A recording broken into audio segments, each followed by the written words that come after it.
everyone, welcome back to another video from Tech4Gamers. In this video, we are going to be learning how to add friends on Heyday. First of all, open up the Heyday application on your smartphone and make sure that you're logged in.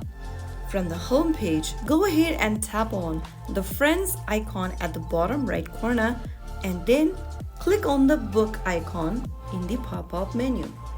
There you will be able to see the friend book tab. In the search box, type down your friend's tag, which is a long string of numbers and letters, and click on the search button.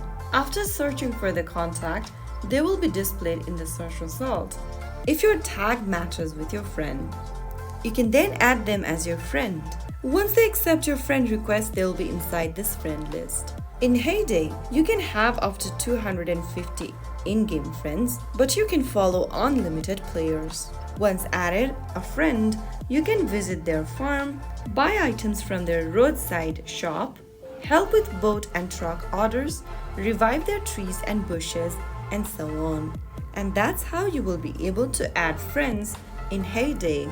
If you found the video helpful, don't forget to like, share, and subscribe to the channel. I will be back again in the next episode. Thanks for watching.